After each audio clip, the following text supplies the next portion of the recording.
What's up, Raider Nation? My name's Jason. I'm here to bring you guys another video, and this is gonna be a good week. I feel like Oakland will probably, hopefully, start getting together and gel like they performed it last week, and beat a pretty good team from the NFC, Arizona. But before I get into all my predictions and all that, I'm gonna do my injury report. And it's kind of a long list. A lot of people did not participate. And to start off, Khalif Barnes did not participate with a quad. Vincent Brown did not participate with a hamstring.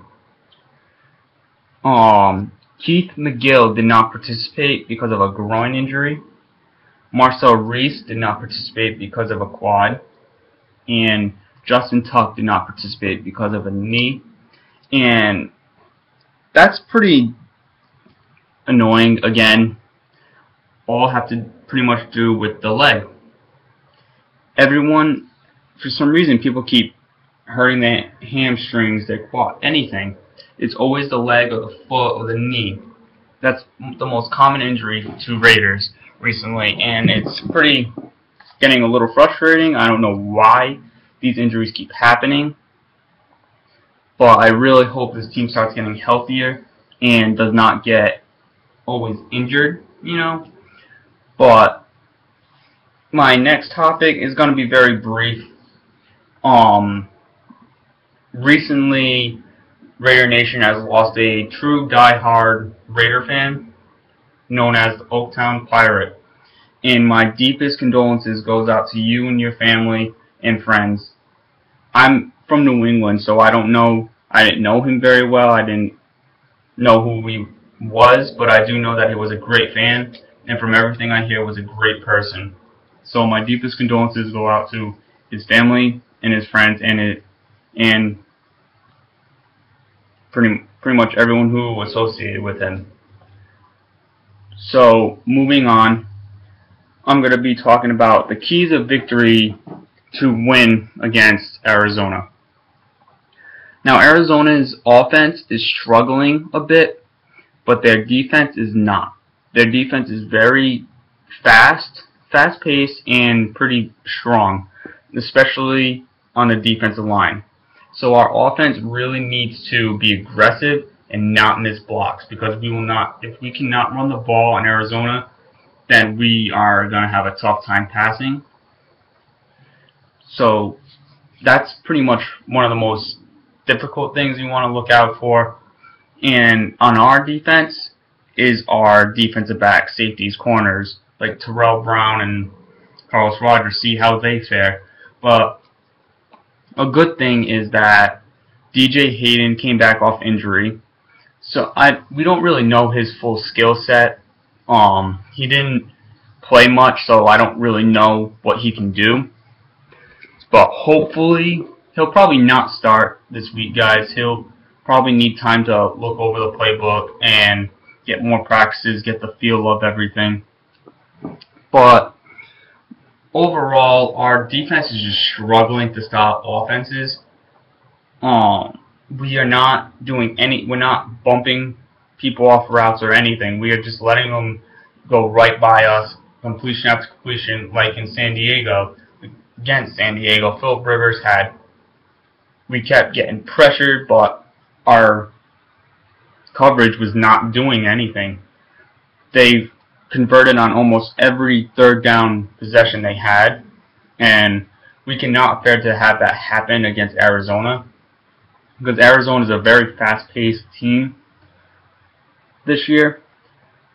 Our offense, I think we should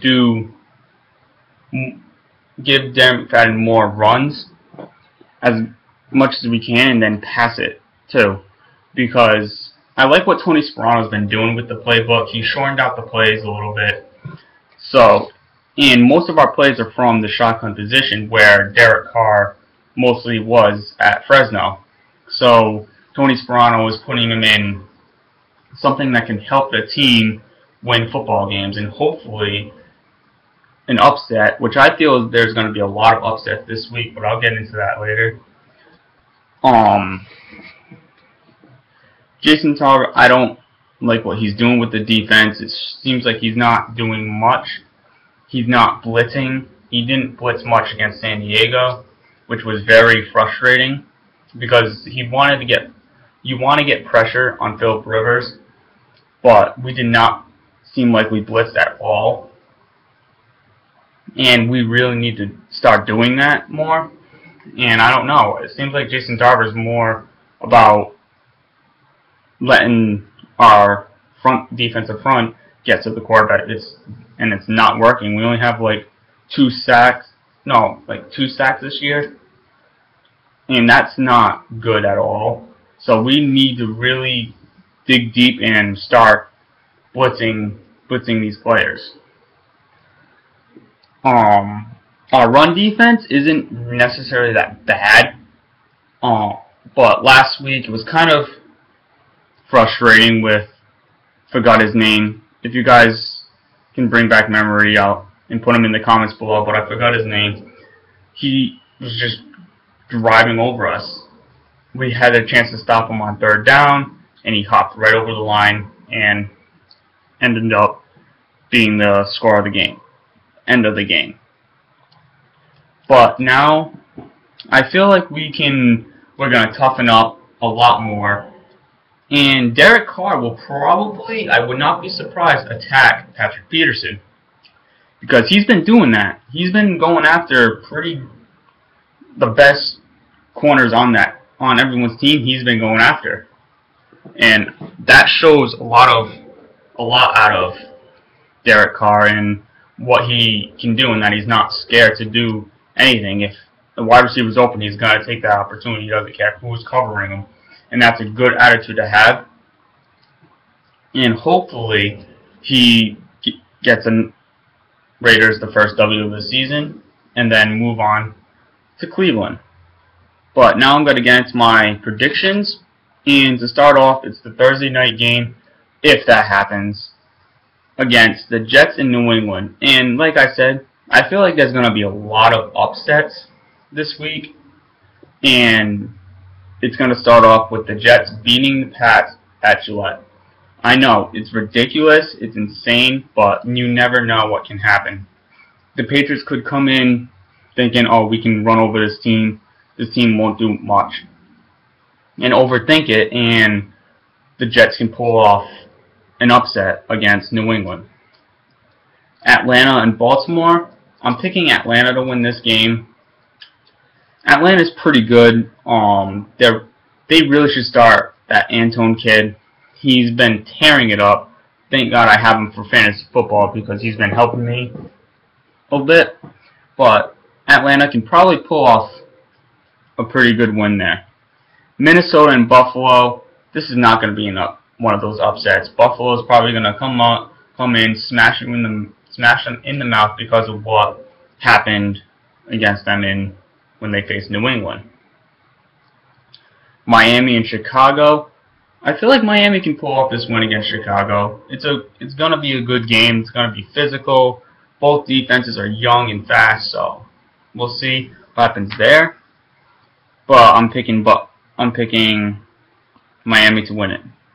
New Orleans and Detroit. Detroit, despite losing Calvin Johnson, I don't think it's going to be much of an effect. It's going to be an effect definitely for Matthew Stafford because he loves throwing it to him when the game is on the line or something. But I think this gives the opportunity for the running game to open up. So I'm feeling Detroit can pull off a pretty good win against New Orleans. Green Bay and Carolina. Carolina, I don't know what's going on with them. But I feel like Green Bay can pull off this win. It's going to be a good game, no doubt. It's going to be a pretty decent game. But Green Bay will pull the win off. Cincinnati and Indianapolis. Andrew Luck is just tearing it up this year. He's just literally really competing. And I can see him for MVP this year. He's probably one of my picks to win MVP. And also is J.J. Watt. But Andrew Luck is just doing phenomenal. And it's going to continue over against Cincinnati's defense. and Indianapolis pull off the win. Cleveland and Jacksonville. Now, this game is going to be good, but only one rookie quarterback is going to be starting, and that's going to be the team that wins. I'm picking Jacksonville to beat Cleveland. Yes, that's going to be one of the upsets. You never know. Cleveland will probably pull off the win, but I have a feeling that Jacksonville can pull off the win against Cleveland. Seattle and St. Louis. Now, this is going to be an interesting game.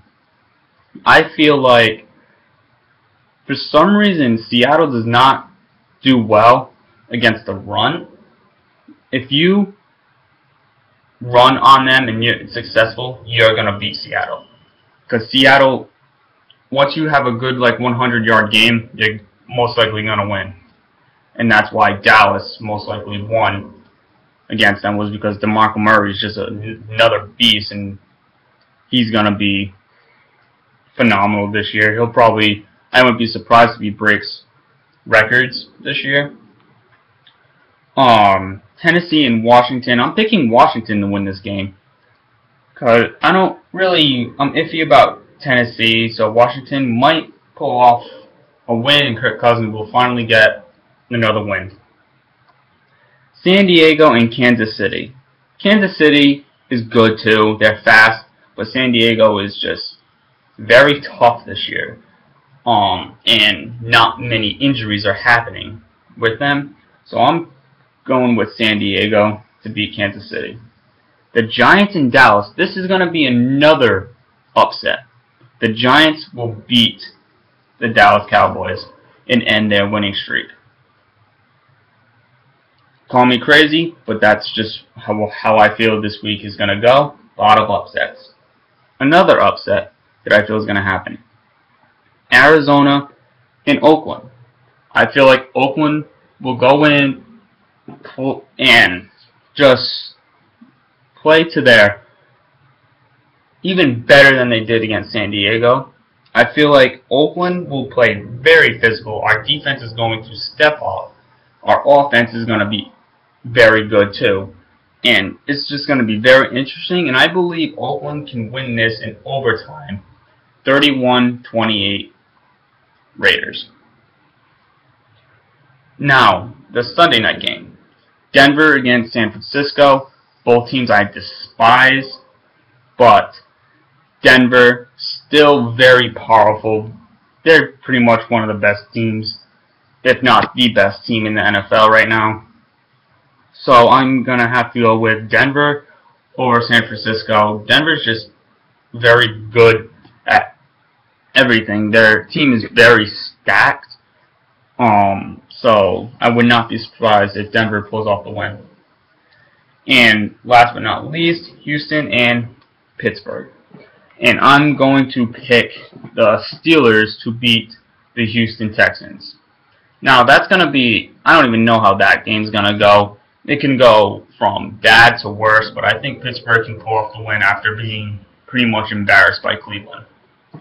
So that's the end of my predictions and the end of this video. Thank you guys for watching. Please comment, like, and subscribe to my channel. And again, my deepest condolences goes out to the Old Town Pirates family and friends and everything. And again, hopefully Oakland pulls off this amazing upset. I don't even care what the media says. Even if we pull this one off, they'll probably say something bad about it, about the game. And I feel like Derek Carr is going to have another good game, because Arizona's pass defense really isn't doing much this year. So hopefully that's the case against Oakland, and we pull off our first win under Tony Sparano. So thank you all for watching my video. Please comment, like, and subscribe to my channel, and go Raiders.